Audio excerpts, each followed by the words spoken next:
Hello friends, अगर आपने अभी तक मेरे चैनल को सब्सक्राइब नहीं किया है तो आप मेरे चैनल को सब्सक्राइब कर लीजिए।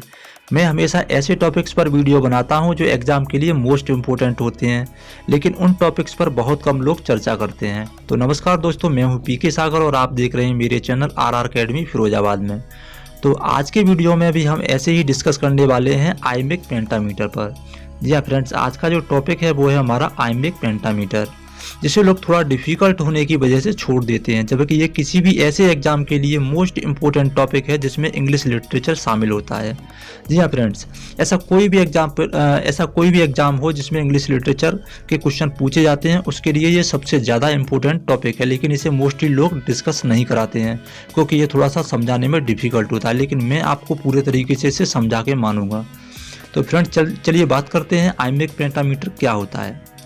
आईमेक पेंटामीटर एक स्टाइल है। फ्रेंड्स क्या है ये एक स्टाइल है। Iambic pentameter is a style और a technique to write poetry, drama और एनी अदर वर्सेस।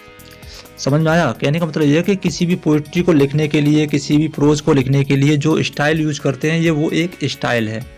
यानी इस स्टाइल में लिखा गया है या किसी और स्टाइल में लिखा गया है, ऐसे क्वेश्चन पूछ लिए जाते हैं।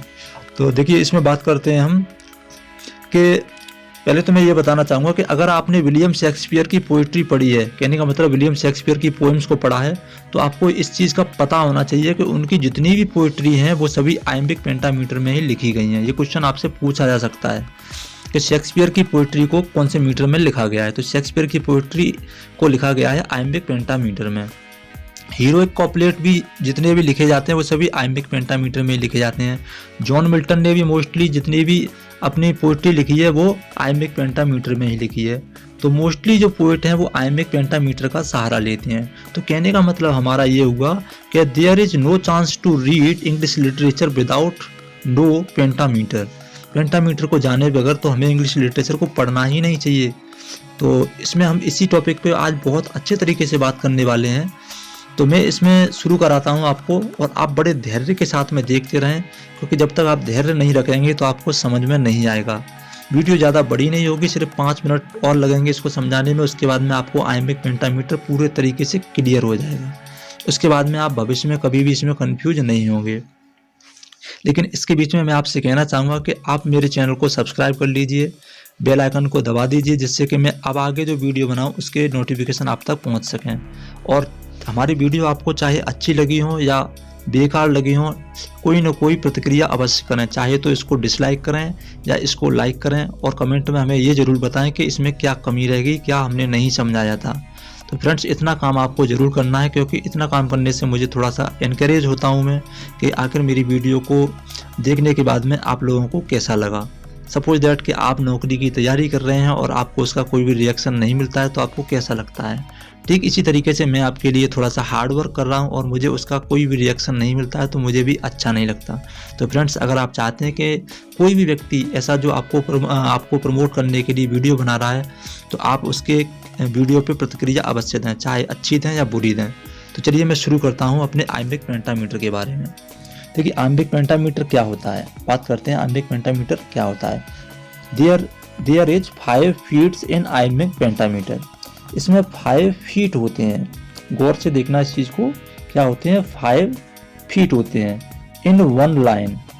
गौर से समझेंगे तो समझ में आ जाएगा। एक ही लाइन में, जैसे सपोज दैट कि एक लाइन है यहाँ से यहाँ तक, तो इसमें 5 फीट होते हैं। 1 2 3 4 5। समझ में आया? 5 फीट होते हैं। तो बात कर लेते हैं ये 5 फीट होते क्या हैं। ओके, 5 फीट एक पेयर होता है। क्या होता है? फीट को बोलते हैं पद। फीट को हम बोलते हैं पद। जैसे हिंदी में पद होते हैं, ऐसे अंग्रेजी में भी पद होते हैं। तो ये जो पद हैं, ये जो फीट हैं, ये एक पेयर होता है। किस चीज़ का पेयर होता है? साइलेबल्स का पेयर होता है, जिसमें एक साइलेबल होता है अनस्ट्रेस्ड और एक होता है स्ट्रेस्ड। ओके, यानी अनस्ट्रेस्ड साइलेबल पहले होता है, अनस्ट्रेस्ड, और उसके बाद में स्ट्रेस्ड। समझ लेना, ये स्ट्रेस लिखा हुआ है यहाँ पे। तो इस तरीके से एक पेयर होता है और इसको बोल देते हैं हम पद, यानी कि फीट। ओके, तो इस तरीके के 5 पद होते हैं। ओके, कहने का मतलब एक अनस्ट्रेस्ड, फिर उसके बाद में स्ट्रेस्ड, एक अनस्ट्रेस्ड, फिर उसके बाद में अनस्ट्रेस्ड, ये एक पद, फिर उसके बाद में एक अनस्ट्रेस्ड, फिर उसके बाद में स्ट्रेस्ड, ये एक पद, उसके बाद में एक अनस्ट्रेस्ड और फिर स्ट्रेस्ड, ये एक पद, एक अनस्ट्रेस्ड और एक स्ट्रेस्ड, ये एक पद, और एक अनस्ट्रेस्ड और एक स्ट्रेस्ड, ये एक पद। इस तरीके से कंटिन्यूसली पूरी लाइन में 5 पद होते हैं। तो ये पद तो आपकी समझ में आ गए, लेकिन अब मैं बात करता हूँ कि ये स्ट्रेस्ड साइलेबल यानी कि साइलेबल क्या होता है। क्वेश्चन हमारा ये भी बनता है कि साइलेबल क्या है, तभी तो आप ये पता कर पाएंगे कि स्ट्रेस्ड साइलेबल क्या है और अनस्ट्रेस्ड साइलेबल क्या है। तो बात कर लेते हैं हम इसी के बारे में कि साइलेबल क्या होता है। देखिए, साइलेबल हर शब्द में होते हैं, कोई भी वर्ड हो उसमें साइलेबल होता है। सपोज दैट मैंने कह दिया ए, तो ए में एक साइलेबल है। कितना साइलेबल है? 1 साइलेबल है। इसका रीजन क्या है कि ए को हमने बिना आवाज में ब्रेक किए हुए, बिना पुश किए हुए, बिना रुके हुए डायरेक्टली इसको बोल दिया है, तो इसलिए इसमें एक साइलेबल है। ओके, लेकिन अगर मैं ऐसे बोल दूं कि जैसे मान लीजिए मैंने एक शब्द बोल दिया ब्यूटीफुल, मैंने बोल दिया BEAUTIFUL, ब्यूटीफुल। अब बात कर लेते हैं इस ब्यूटीफुल में कितने साइलेबल हैं। ये एक अच्छा शब्द है समझाने के लिए साइलेबल को। तो देखिए, ब्यूटीफुल को जो हम बोलते हैं वो ब्यूटीफुल ऐसे लिखते हैं BEAU, ये एक साइलेबल हो गया। उसके बाद में बोलेंगे हम टी, तो ये एक साइलेबल हो गया। उसके बाद में बोलेंगे हम फुल, तो ये एक साइलेबल हो गया। तो इस तरीके से ब्यूटीफुल में जो टोटल हैं वो 3 साइलेबल हैं। कितने हैं? 3 साइलेबल हैं। ओके, ब्यूटीफुल में कितने साइलेबल हो गए? 3 साइलेबल हो गए। अब इस तरीके से इसमें बात आती है कि इसमें स्ट्रेस्ड साइलेबल है वो क्या है और अनस्ट्रेस्ड साइलेबल है वो क्या है। तो चलिए मैं इसको भी क्लियर करा देता हूँ कि इसमें स्ट्रेस्ड साइलेबल कौन सा है और अनस्ट्रेस्ड साइलेबल कौन सा है। तो जिस साइलेबल को यानी जिस टुकड़े को बोलने में ज़्यादा टाइम लगता है, ज़्यादा देर में हम उसको बोलते हैं, थोड़ा खींच कर बोलते हैं, तो उस टुकड़े को यानी उस साइलेबल को हम बोलते हैं स्ट्रेस्ड साइलेबल। क्या बोलते हैं? Stressed syllable. स्ट्रेस्ड का मतलब होता है खिंचाव, तो जिसको हमने थोड़ा खींच कर बोला है उसको बोलेंगे हम स्ट्रेस्ड साइलेबल।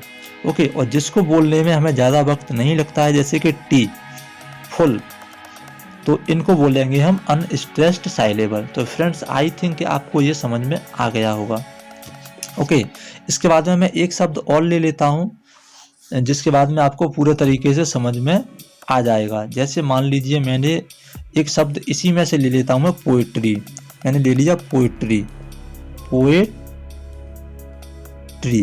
तो देखिए इसमें पोएट, ये तो हो गया एक साइलेबल और उसके बाद में हो गया ट्री।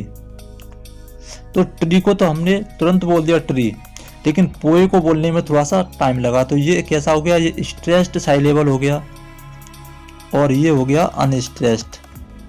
ओके, तो इसी तरीके से स्ट्रेस्ड और अनस्ट्रेस्ड साइलेबल हम पहचानते हैं। तो बात करते हैं आइम्बिक पेंटामीटर की जो सेटिंग है उसमें क्या है। उसमें पहले अनस्ट्रेस्ड साइलेबल आता है और उसके बाद में आता है स्ट्रेस्ड साइलेबल। तो 2 पेयर्स यानी साइलेबल के जो 2 पेयर हैं साइलेबल के, एक अनस्ट्रेस्ड और एक स्ट्रेस्ड, तो वो कहलाता है एक पद। तो ऐसे टोटल 5 पद होने चाहिए उस लाइन में। इसी तरीके से तो वो कहलाएगा आपका आइम्बिक पेंटामीटर में लिखा हुआ वर्स या आइम्बिक पेंटामीटर में लिखी हुई लाइन।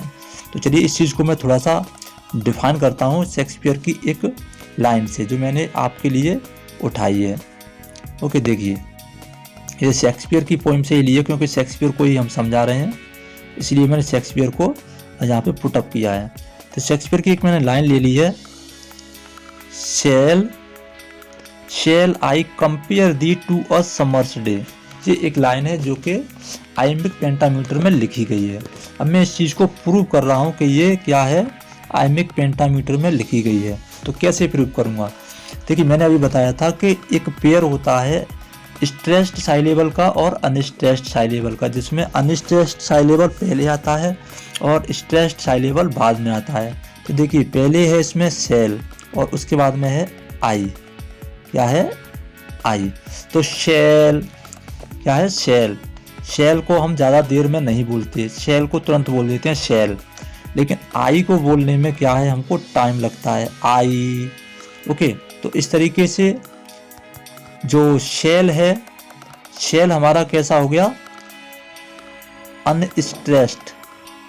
अनस्ट्रेस्ड साइलेबल हो गया हमारा शेल। ओके, इसके बाद में हमारा क्या है, आई। तो आई कैसा हो गया, स्ट्रेस्ड साइलेबल हो गया। ओके, कहने का मतलब पेयर बन गया हमारा अनस्ट्रेस्ड का और स्ट्रेस्ड का। तो ये इसकी जो टेक्निक इसमें बताई गई थी, यानी जो कंडीशन बताई गई थी, वो कंडीशन इस वाले एक फीट में पूरी हो रही है। फीट का मतलब पद, ये आपको समझ में आ गया होगा। तो ये एक फीट उसी टेक्निक पर आधारित है। इसके बाद में दूसरा फीट ले लेते हैं। एक चीज़ मैं और बताना चाहूँगा, ये जरूरी नहीं है कि ये फीट में जो साइलेबल हैं वो अलग अलग शब्दों में हो सकता है कि दोनों साइलेबल एक ही शब्द में आ जाएं। तो जैसे यहाँ पे मैंने दो वर्ड लिए थे अलग अलग, शेल में शेल और आई, तब जाके दो साइलेबल मिल पाए थे हमको। लेकिन यहाँ अगला जो फीट है वो अकेले एक ही शब्द का बन रहा है। रीजन क्या है, इसमें दो साइलेबल ऑलरेडी हैं इसमें। क्योंकि अगर मैं बात करूँ कंपेयर की, तो कंपेयर हमारा इस तरीके से लिखा जाता है, कम प्लस पेयर। तो कम में एक साइलेबल हो गया और पेयर में एक साइलेबल हो गया। जिसमें कम है वो कैसा है, कम जो है वो अनस्ट्रेस्ड है, इसको जल्दी बोल देते हैं, फास्टली बोल देते हैं कम। और पेयर इसको हम देर में बोलते हैं। तो ये कैसा हो गया, ये स्ट्रेस्ड हो गया। ओके, तो ये भी क्या हो गया, एक टेक्निक पे आधारित हो गया। यानी दोनों को प्रूव कर दिया मैंने कि दोनों कैसे हैं, दोनों में दो साइलेबल हैं, एक अनस्ट्रेस्ड है, दूसरा स्ट्रेस्ड है। ऐसी कंपेयर में भी दो साइलेबल हैं, पहला अनस्ट्रेस्ड है, दूसरा स्ट्रेस्ड है। बात करते हैं अगले पद की। तो इसमें क्या है, दी। तो मैंने बताया दी को भी हम जल्दी बोल सकते हैं, दी। और इसके बाद में टू को लॉन्ग में बोलते हैं। तो टू वाला कैसा हो गया, ये स्ट्रेस्ड हो गया और ये अनस्ट्रेस्ड हो गया। तो ये भी इस टेक्निक पर प्रूव यानी होता है, ये भी इसी टेक्निक पर आधारित है। इसके बाद में बात आती है ए सम। तो ए को हम बोल देते हैं अ और सम लॉन्ग है और ए शॉर्ट है। तो ये भी इस टेक्निक पर आधारित है, यानी ये भी प्रूव हो गया। सम, ये भी पद हमारा इसी टेक्निक पर आधारित हो गया, इसमें भी दो साइलेबल हैं। इसके बाद में बात करते हैं मेयर्स डे। तो मेयर्स डे में क्या है, इसको बोलते हैं मर्स। ये क्या है, मर्स। तो मर्स को हमने तुरंत बोल दिया मर्स, और डे को बोलने में हमें थोड़ा सा खिंचाव लेना पड़ेगा, डे। तो ये है, ये वाला जो मर्स है ये हो गया हमारा अनस्ट्रेस्ड और ये हो गया स्ट्रेस्ड। तो ये भी हमारा इसी टेक्निक पर आधारित हो गया, जो टेक्निक हमको डिमांड में है। टेक्निक हमारी यही थी कि पहले अनस्ट्रेस्ड होना चाहिए, फिर स्ट्रेस्ड होना चाहिए, अनस्ट्रेस्ड होना चाहिए, फिर स्ट्रेस्ड होना चाहिए, अनस्ट्रेस्ड फिर स्ट्रेस्ड, अनस्ट्रेस्ड फिर स्ट्रेस्ड, अनस्ट्रेस्ड और फिर स्ट्रेस्ड। तो इस तरीके से ये लाइनें प्रूव हो गई कि ये किस में लिखी गई हैं, ये लिखी गई है आइम्बिक पेंटामीटर में। तो आई थिंक फ्रेंड आपको समझ में आ गया होगा कि अगर हमसे ये क्वेश्चन कर लिया जाए कि दी गई लाइंस किस पेंटामीटर में लिखी गई हैं। देखिए आइम्बिक का मतलब तो मैंने समझा दिया, पेंटामीटर का मतलब क्या है, 5। ओके, जिसमें 5 पद होते हैं। तो आई थिंक कि आपको पूरे तरीके से समझ में आ गया होगा। तो फ्रेंड्स मैं फिर से एक ही बात कहूँगा कि आपको मेरी वीडियो चाहे अच्छी लगी हो चाहे बेकार लगी हो, कैसी भी लगी हो, आप इस पर रिएक्शन ज़रूर करिए। क्योंकि आप रिएक्शन करेंगे तो मुझे कुछ तो पता चलेगा कि मैंने आखिर कहाँ पे थोड़ी सी मिस्टेक की है, कहाँ आपको मैं समझा नहीं पाया, और थोड़ा सा फीडबैक दें जिससे मैं और बेटर कर सकूँ। तो आपका कोऑपरेट मिलता रहेगा तो मैं ऐसी वीडियो बनाता रहूँगा। तो फ्रेंड्स आज के लिए इतना ही, फिर मिलते हैं हम एक नई वीडियो के साथ में। तब तक के लिए बाय बाय।